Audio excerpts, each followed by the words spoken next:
Hello बच्चों, good morning, नमस्कार, आदाब। You are watching Bhaskar English point.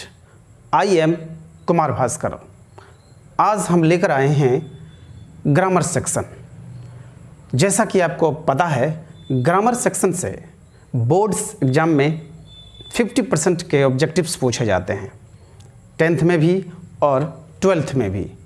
तो इसलिए बच्चों, ग्रामर के इस सेक्शन में हम सबसे पहले पढ़ेंगे आर्टिकल, जो एक आसान भी है और अच्छा भी चैप्टर है। 2 से 3 मार्क्स की तैयारी आपकी हो जाएगी अगर आप अच्छे से वीडियो को देखते हैं और क्वेश्चंस याद करते हैं। तो इसमें सबसे पहले हम लोग थ्योरी पढ़ेंगे, उसके बाद फिर ऑब्जेक्टिव क्वेश्चंस को देखेंगे और जितने इंपॉर्टेंट ऑब्जेक्टिव क्वेश्चंस हैं मैं उसको पढ़ा भी दूंगा और फिर उस पर मैं आपको लेक्चर भी दूंगा ताकि आपको ढंग से समझ में आ जाए।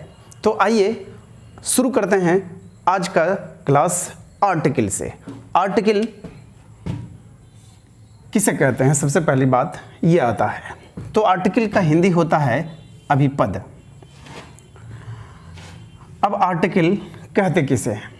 तो a an and the are called article. A an तथा दी को हम आर्टिकल कहते हैं।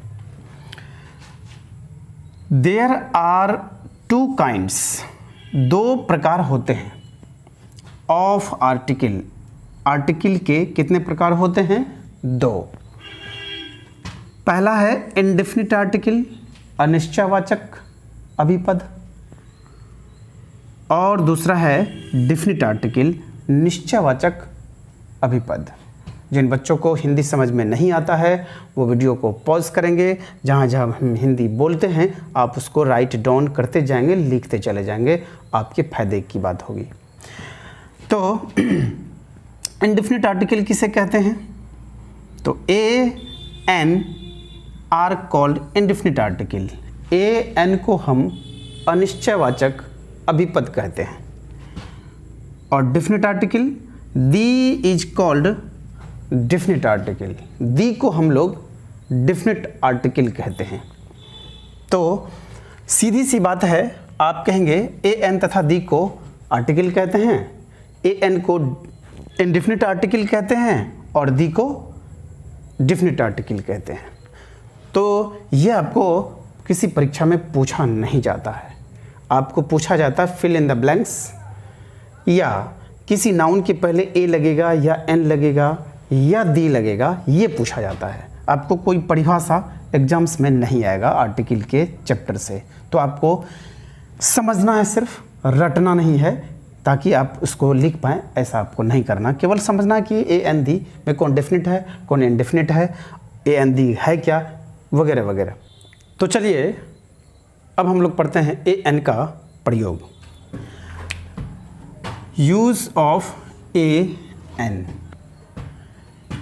ए एन का प्रयोग किसी सिंगुलर कंटेबल नाउन, अर्थात वह नाउन जिसको हम लोग काउंट कर सकते हैं, गिन सकते हैं और वह सिंगुलर में हो। तो सिंगुलर कंटेबल नाउन के पहले हम लोग लगाते हैं, यानी कि ए एन का प्रयोग जब भी करेंगे तो हम देखेंगे कि नाउन कंटेबल होना चाहिए और सिंगुलर होना चाहिए, गिनने वाला होना चाहिए। और ए एन का प्रयोग ए कहाँ करेंगे, एन कहाँ करेंगे, तो इसके लिए हम लोग याद रखेंगे ये 2 शर्त। पहला शर्त क्या है? यदि किसी सिंगुलर कंटेबल नाउन का प्रोनंसिएशन यानी कि उच्चारण कॉन्सोनेंट की तरह होता है तो उसके पहले ए लगता है।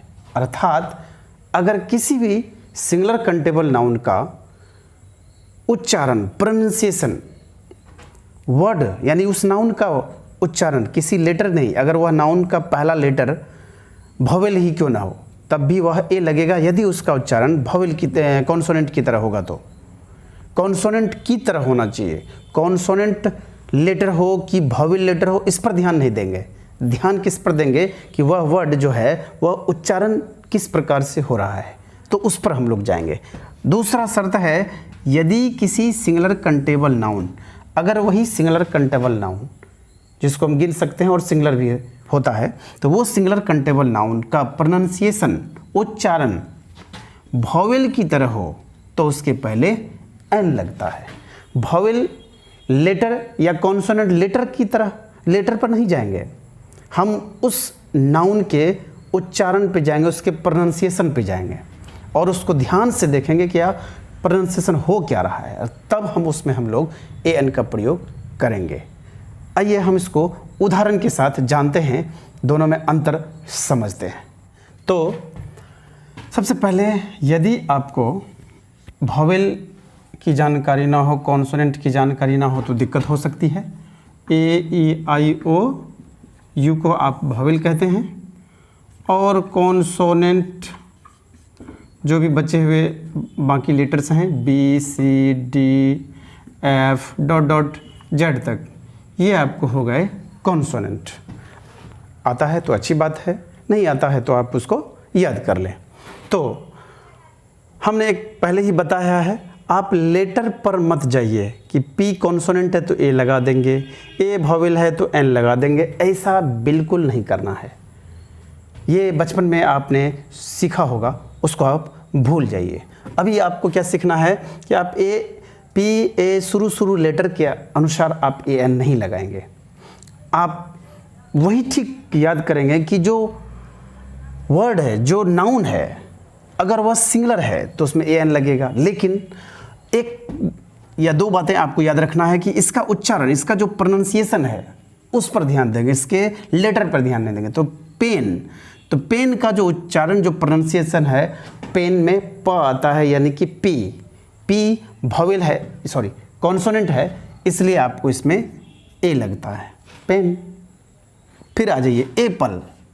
एप्पल को आप जब बोलेंगे एप्पल तो एप्पल मीन्स अ, यानी कि ए जो है वो वॉवेल है, इसलिए आप इसमें लगाते हैं एन। एलिफेंट उच्चारण देख लीजिए, ई पर नहीं जाना है, ई पर नहीं जाना, उसको उच्चारण पे जाइए, किसी भी है, चाहे हल्का हो या भारी हो, चाहे वो इजी हो या हार्ड हो, उस पर नहीं जाएंगे। ये एलिफेंट, एप्पल वगैरह वगैरह इजी है तो कहेंगे कि इसमें तो ये, तो हम जानते हैं आपको दिक्कत आगे आ सकती है। तो एलिफेंट में एलिफेंट, ए यानी कि जो उसका उच्चारण आ रहा है वो ए की तरह आ रहा है, इसलिए इसमें लगाएंगे एन। फिर आइए ऑनेस्ट मैन। अगर इसमें आप लेटर की पहले लेटर के अनुसार चलेंगे तो फिर आप गलत हो जाएंगे। जैसे ऑनेस्ट, एच से शुरू है, एच कॉन्सोनेंट है, नियमतः इसमें ए होना चाहिए यदि आप याद रखेंगे तो, कि लेटर के अनुसार। तो जी नहीं, आपको नियम ये कह रहा है कि उच्चारण, उसका उच्चारण देखिए, ऑनेस्ट। ऑनेस्ट में उच्चारण क्या होता है, ओनेस्ट, एच साइलेंट रहता है, ओ यानी ओ वॉवेल है, इसलिए आपको लगाना है एन।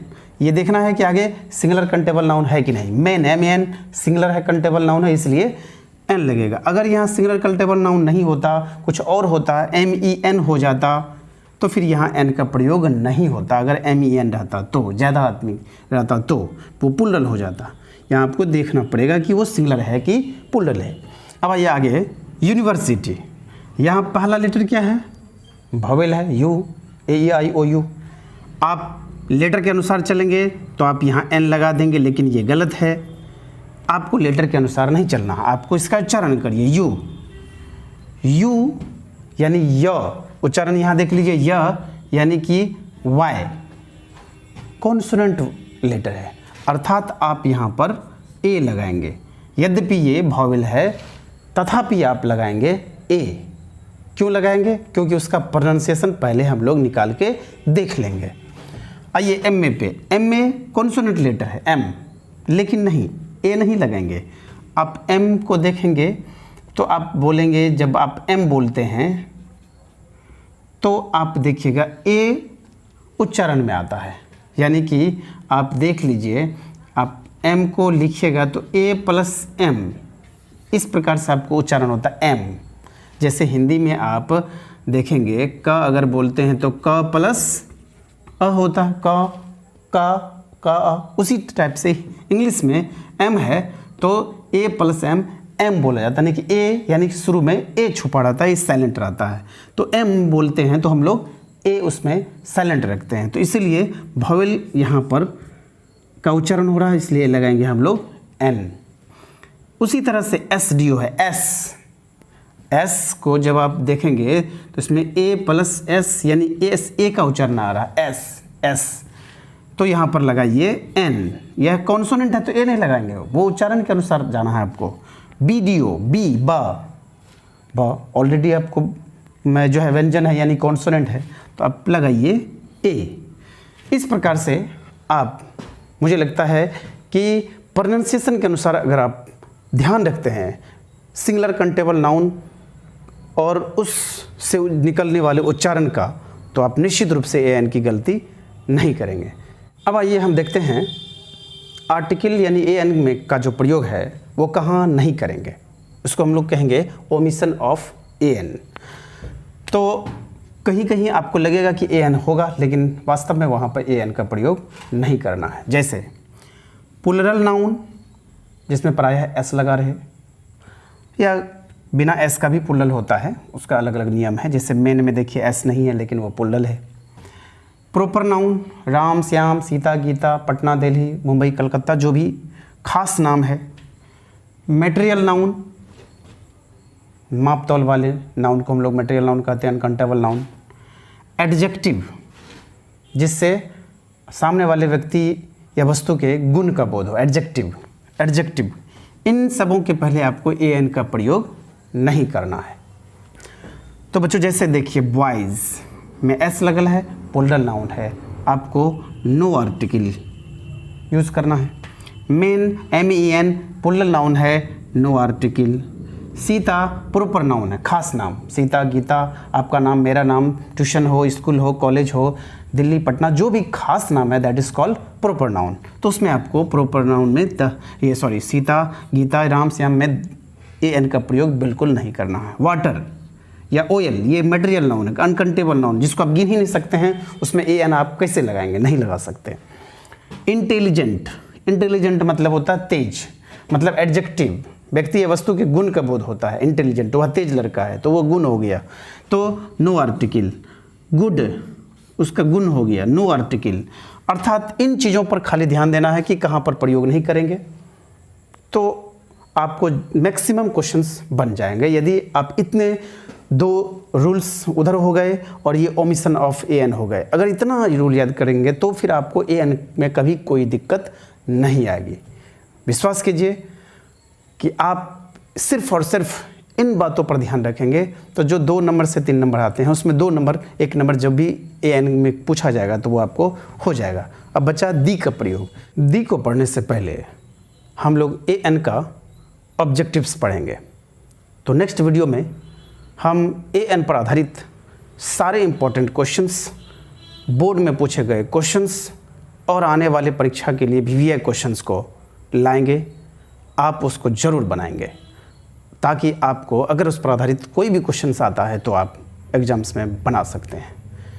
तो आज बस इतना ही। आपके लिए हम इसी तरह का वीडियोस ग्रामर पर आधारित, आर्टिकल हो, टाइम टेंस हो, वॉइस हो, नरेशन हो, वो तमाम आगे की वीडियोस में लाते रहेंगे। उम्मीद है, मुझे विश्वास है आप ज़रूर पढ़ते होंगे, वीडियोस देखते होंगे और आपको अच्छा लगता होगा। और अच्छा लगता होगा, आप इससे लाभान्वित हो रहे होंगे तो आप लाइक कमेंट ज़रूर करें, अपने दोस्तों को शेयर ज़रूर करें और इस चैनल को फॉलो करें। हमेशा आपके लिए मैं अच्छे वीडियोस, अच्छे टॉपिक पे सारे इंग्लिश से संबंधित जितनी सारी बातें हैं वो मैं आपके लिए लाता रहूँगा। Thank you for watching my videos.